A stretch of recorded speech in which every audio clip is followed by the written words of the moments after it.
Welcome back. I hope everybody has had a good break.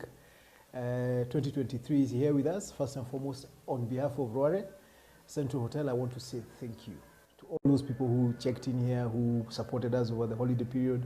Wale watu walikula mbuzi zetu, wale watu walikula pilau, people who spent their holiday time in our accommodation, accommodated here. We are very grateful.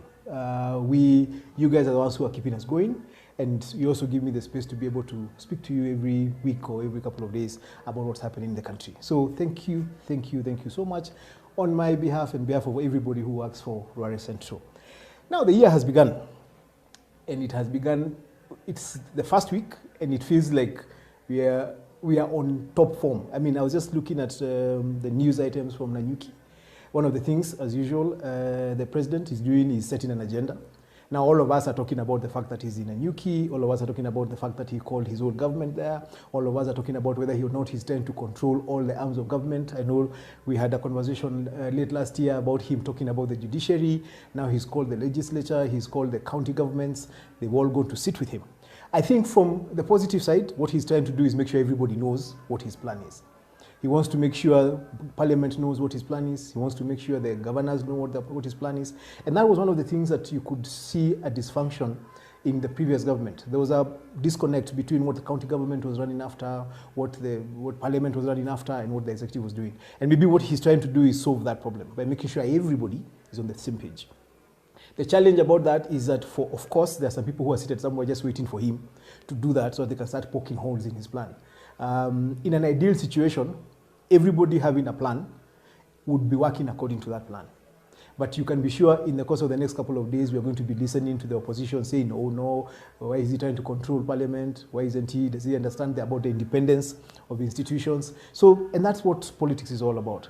But looking with a sharp focus on what he has actually tried to achieve. First, there is no excuse by anybody in his government, whether you're a parastatal head, whether you're a PS or a CS, that you do not know what RUTO wants to do as president.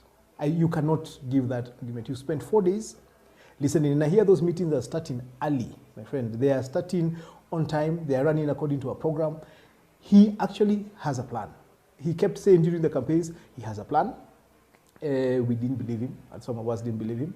But you can see he's implementing something that he has had in his mind, and he's trying to pull everybody on board. So this is a good thing. This is one of the things that was lacking in the past. Something else I also noticed that he has done, and I was telling some friends of mine, some leaders of parliament who had actually come to Rware over the holiday period, and we were just talking about how much investment the president and his party have put into the politics of the country.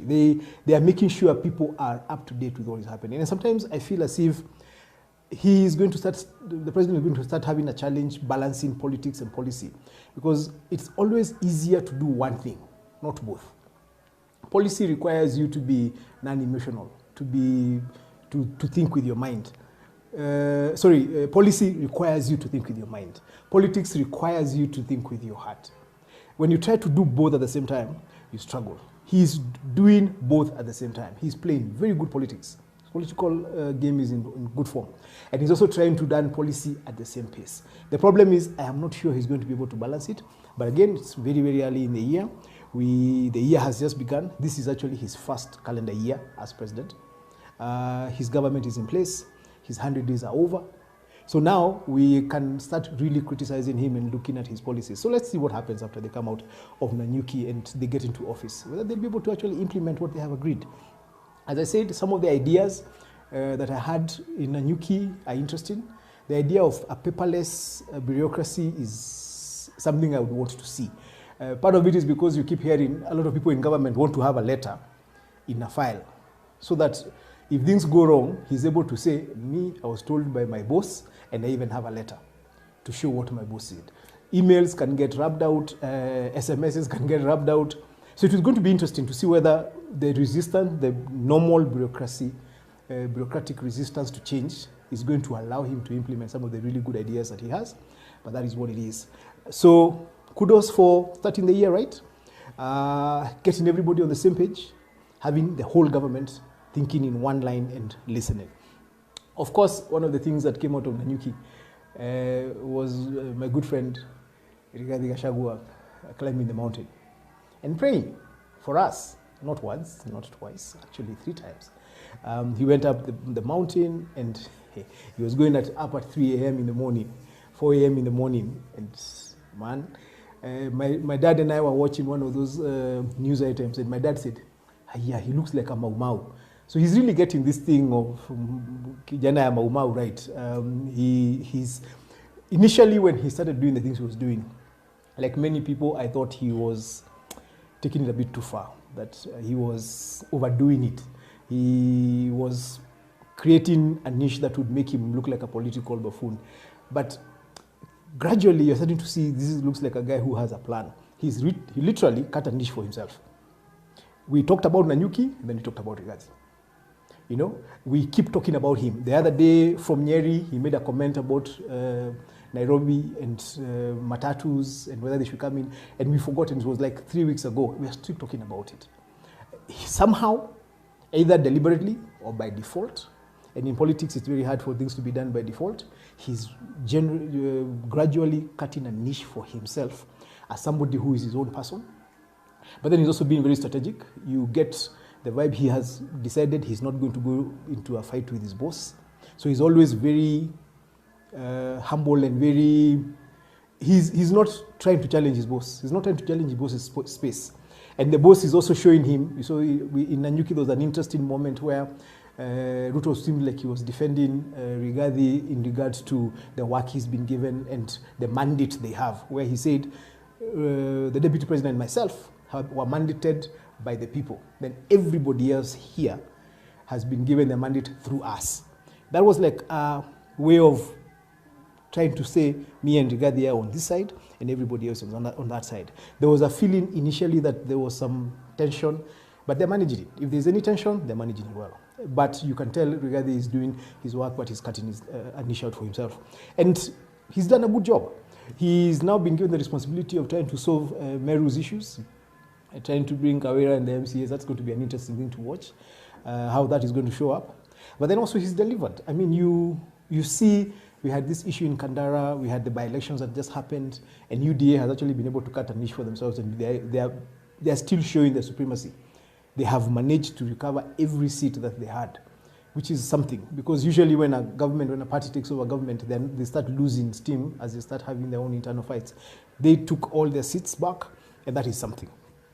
I think as we try and wrap up this thing, one of the things I want to say, going back to Rigathi, his power of messaging is brilliant.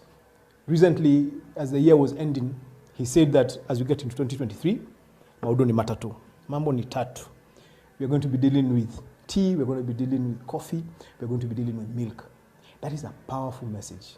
If he is able to keep on that message, it's a kind of message that can bring the entire region behind him. And I know there are people who feel like he's concentrating too much on the region, that he should remember he's the deputy president of the country.